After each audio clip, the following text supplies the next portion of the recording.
ಮಹತ್ತರ ರಾಜಕಾರಣದಲ್ಲಿ ಕುತೂಹಲಕಾರಿ ಬೆಳವಣಿಗೆ ಏನಪ್ಪಾ ಅಂದ್ರೆ ಬಿಜೆಪಿ ನಾಯಕರು ಸಾಲು ಸಾಲು ನಾಯಕರು ಮಾಜಿ ಮುಖ್ಯಮಂತ್ರಿ ಎಚ್.ಡಿ. ಕುಮಾರಸ್ವಾಮಿ ಅವರ ಭೇಟಿ ಮಾಡ್ತಿದ್ದಾರೆ. ಬರ್ತಾ ಇದೆ ಒಂದು very interesting breaking news. HD. Kumaraswamy ಅವರ ಭೇಟಿ ಮಾಡಿದ್ದಾರೆ doctor K Sudhakar. Breaking news.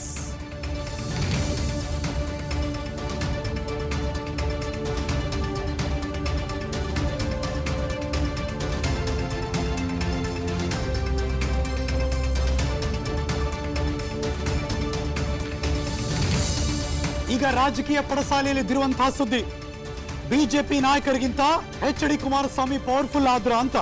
ಯಾಕೆಂದ್ರೆ ಸಾಲು ಸಾಲು ಬಿಜೆಪಿ ನಾಯಕರು, ಅದು ಸಂಸದರಿಂದ ಹಿಡಿದು ಮಾಜಿ ಸಚಿವರ ತನಕ, ಶಾಸಕರ ತನಕ, ಮಾಜಿ ಶಾಸಕರ ತನಕ ಪ್ರತಿಯೊಬ್ಬರು ಕೂಡ ಹೋಗಿ ಭೇಟಿ ಮಾಡಿ ಬರ್ತಿದ್ದಾರೆ. ಲೋಕಸಭಾ ಚುನಾವಣೆ ಹತ್ರ ಬರ್ತಾ ಇದೆ. ಈಗ ಮಾಜಿ ಸಿಎಂ ಎಚ್.ಡಿ. ಕುಮಾರಸ್ವಾಮಿ ಅವರ ಭೇಟಿ ಮಾಡಿದ್ರು ಡಾಕ್ಟರ್ ಕೆ ಸುಧಾಕರ್. ಚಿಕ್ಕಬಳ್ಳಾಪುರ ಲೋಕಸಭಾ ಕ್ಷೇತ್ರದ ಆಕಾಂಕ್ಷಿಯಾಗಿದ್ದಾರೆ ಸುಧಾಕರ್ ಅವರು. ಮೈತ್ರಿ ದೃಷ್ಟಿಯಿಂದ ಜೆಡಿಎಸ್ಗೆ ಕ್ಷೇತ್ರ ಒಲಿಯುವ ಸಾಧ್ಯತೆ ಇದೆ. ಹಾಗಾಗಿ ಮಾಜಿ ಸಿಎಂನ ಭೇಟಿ ಮಾಡಿದ್ರು ಡಾಕ್ಟರ್ ಕೆ ಸುಧಾಕರ್ ಅಂತೆ. ಬಿಡದಿ ತೋಟದ ಮನೆಯಲ್ಲಿ ಅವರಿಬ್ಬರು ಭೇಟಿ ಮಾಡಿದ್ದಾರೆ, ಒಂದಷ್ಟು ಚರ್ಚೆ ಮಾಡಿದ್ದಾರೆ. ಮೈತ್ರಿ ಘೋಷಣೆ ಬಳಿಕ ಪ್ರತಾಪ್ ಸಿಂಹ, ಸಿ.ಟಿ. ರವಿ ಇವರೆಲ್ಲರೂ ಕೂಡ ಭೇಟಿ ಮಾಡ್ತಾ ಇದ್ರು. ಹಾಗಾಗಿ ಇದು ಕೂಡ ಮತ್ತಷ್ಟು ಕುತೂಹಲವನ್ನು ಕೆರಳಿಸ್ತಾ ಇದೆ. Let's go live. ಇದ್ರ ಬಗ್ಗೆ ಮತ್ತಷ್ಟು ಮಾಹಿತಿ ಕೊಡೋಕೆ ನನ್ನ ಸಹೋದ್ಯೋಗಿ ಪೊಲಿಟಿಕಲ್ ಬ್ಯೂರೋ ಇಂದ ಚಂದ್ರಶೇಖರ್, ಚಂದ್ರು ನೇರ ಸಂಪರ್ಕದಲ್ಲಿ ಜಾಯಿನ್ ಆಗಿದ್ದಾರೆ. ಚಂದ್ರು ನಮಸ್ಕಾರ, ಗುಡ್ ಆಫ್ಟರ್ನೂನ್. ಇತ್ತೀಚೆಗೆ ಈ ಬೆಳವಣಿಗೆ ನೋಡ್ತಾ ಇದ್ದೀವಿ, ಬಿಜೆಪಿಯ ಘಟಾನುಘಟಿ ನಾಯಕರು ಯಾರಿದ್ದಾರೆ ಅವರೆಲ್ಲರೂ ಕೂಡ ಎಚ್.ಡಿ. ಕುಮಾರಸ್ವಾಮಿ ಅವರನ್ನ ಭೇಟಿ ಮಾಡ್ತಿದ್ದಾರೆ. ಈಗ ಡಾಕ್ಟರ್ ಕೆ ಸುಧಾಕರ್ ಅವರ ಸರದಿ ಏನ್ ನಡೀತಿದೆ ಚಿಕ್ಕಬಳ್ಳಾಪುರದ ಬೆಳವಣಿಗೆ? Very good afternoon Harish Nagaraj. ಖಂಡಿತವಾಗ್ಲೂ ಎಲ್ಲೊಂದು ಕಡೆ ಒಂದು ಸೂಕ್ಷ್ಮವಾಗಿ ಗಮನಿಸಬಹುದು, ಹಳೆ ಮೈಸೂರು ಭಾಗದ ನಾಯಕರೇ ಅತಿ ಹೆಚ್ಚಾಗಿ ಕುಮಾರಸ್ವಾಮಿ ಅವರನ್ನ ಭೇಟಿ ಆಗ್ತಾ ಇರತಕ್ಕಂಥದ್ದು, ದೇವೇಗೌಡರನ್ನ ಭೇಟಿ ಆಗ್ತಾ ಇರತಕ್ಕಂಥದ್ದು.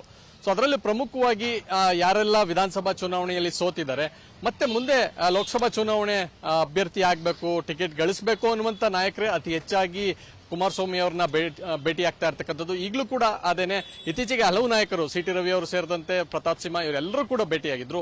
ಇವತ್ತು ಮಾಜಿ ಸಚಿವ ಡಾಕ್ಟರ್ ಕೆ ಸುಧಾಕರ್ ಅವರು ಕುಮಾರಸ್ವಾಮಿ ಅವ್ರನ್ನ ಭೇಟಿಯಾಗಿರ್ತಕ್ಕಂಥದ್ದು. ಒಂದು ಕಡೆ ಎಲ್ಲೋ ಒಂದು ಕಡೆ ತಮ್ಮ ಎಕ್ಸ್ ಟ್ವೀಟ್ ನಲ್ಲಿ ಹಾಕೊಂಡಿದ್ದಾರೆ ಸಂಕ್ರಾಂತಿ ಶುಭಾಶಯ ಸಲ್ಲಿಸಿದೆ ಅಂತ. ಆದ್ರೆ ಎಲ್ಲೋ ಒಂದು ಕಡೆ ಅವರು ಚಿಕ್ಕಬಳ್ಳಾಪುರ ಲೋಕಸಭಾ ಕ್ಷೇತ್ರದ ಅಭ್ಯರ್ಥಿ ಆಗಬೇಕು ಅನ್ನುವಂಥ ಕನಸನ್ನ ಹೊತ್ತಿರ್ತಕ್ಕಂಥದ್ದು. ಈ ಸಂದರ್ಭದಲ್ಲಿ ಜೆಡಿಎಸ್ ಜೊತೆ ಮೈತ್ರಿ ಆಗಿರೋದ್ರಿಂದ ಜೆಡಿಎಸ್ ಅಭ್ಯರ್ಥಿಗೆ ಅಲ್ಲಿ ಸ್ಥಾನ ಸಿಗುವಂತ ಸಾಧ್ಯತೆ ಇರತಕ್ಕಂಥದ್ದು. ಹೀಗಾಗಿ ಅವರು ಎಲ್ಲೋ ಒಂದು ಕಡೆ ಟಿಕೆಟ್ ಅನ್ನ ಕೇಳಲಿಕ್ಕೆ ನನಗೆ ಬಿಜೆಪಿಯಿಂದ ಬಿಟ್ಕೊಡಿ ಅಥವಾ ಅಭ್ಯರ್ಥಿಯನ್ನಾಗಿ ನನ್ನನ್ನ ಸೂಚಿಸುವಂತೆ ಒಂದು ಮನವಿಯನ್ನ ಮಾಡಿರುವಂತಹ ಸಾಧ್ಯತೆ ಇರತಕ್ಕಂಥದ್ದು. ಹೀಗಾಗಿ ಎಲ್ಲೋ ಒಂದು ಕಡೆ ಬಹಳ ಸ್ಪಷ್ಟ ಬಿಡದಿ ತೋಟದ ಮನೆಯಲ್ಲಿ ಭೇಟಿಯಾಗಿರ್ತಕ್ಕಂಥದ್ದು. ತನಗೆ ಟಿಕೆಟ್ ಅನ್ನ ಗಳಿಸುವಂತ ನಿಟ್ಟಿನಲ್ಲಿ ಕುಮಾರಸ್ವಾಮಿ ಅವ್ರನ್ನ ಭೇಟಿಯಾಗಿರ್ತಕ್ಕಂಥದ್ದು. ಸೊ ಹಿಂದೆ ಹಳೆ ಈ ಒಂದು ಮೈತ್ರಿಯನ್ನ ಹಿಂದೆ ನೋಡೋದಾದ್ರೆ ಕುಮಾರಸ್ವಾಮಿ ಅವ್ರನ್ನ ಕಂಡ್ರೆ ಎಲ್ಲೋ ಒಂದು ಕಡೆ ಸುಧಾಕರ್ ಅವ್ರಿಗೆ ಆಗ್ತಿರ್ಲಿಲ್ಲ. ಆದ್ರೆ ಪ್ರಸ್ತುತ ರಾಜಕೀಯ ವಿದ್ಯಮಾನಗಳು ಅವರನ್ನ ಭೇಟಿ ಮಾಡಲೇಬೇಕಾದಂತ ಅನಿವಾರ್ಯತೆ ಇದೆ. ಸೊ ಹೀಗಾಗಿ ಅವರನ್ನ ಭೇಟಿ ಮಾಡಿ ತಮ್ಮ ಮುಂದಿನ ರಾಜಕೀಯ ಭವಿಷ್ಯವನ್ನ ನಿರ್ಧಾರ ಮಾಡ್ಕೊಳ್ಳಿಕ್ಕೆ ಕುಮಾರಸ್ವಾಮಿ ಅವರನ್ನ ನೇರವಾಗಿ ಭೇಟಿಯಾಗಿ ಚರ್ಚೆ ಮಾಡಿರ್ತಕ್ಕಂಥದ್ದು ಬಹಳ ಕುತೂಹಲಕಾರಿ ವಿಚಾರ. Harish, thank you so much Chandru, ಈ ಕ್ಷಣದ ಮಾಹಿತಿಯನ್ನು ಅಪ್ಡೇಟ್ ಮಾಡಿದ್ದಕ್ಕೆ. ಅನುಕ್ಷಣದ ಸುದ್ದಿಗಳಿಗಾಗಿ Vistara news YouTube channel subscribe ಮಾಡಿ. ಹೊಸ ಸುದ್ದಿಗಳ ನೋಟಿಫಿಕೇಶನ್ಗಾಗಿ ಬೆಲ್ ಐಕಾನ್ ಕ್ಲಿಕ್ ಮಾಡಿ. ಲೇಟೆಸ್ಟ್ ಅಪ್ಡೇಟ್ಸ್ಗಾಗಿ www.vistaranews.com ವೆಬ್ಸೈಟ್ಗೆ ವಿಸಿಟ್ ಮಾಡಿ.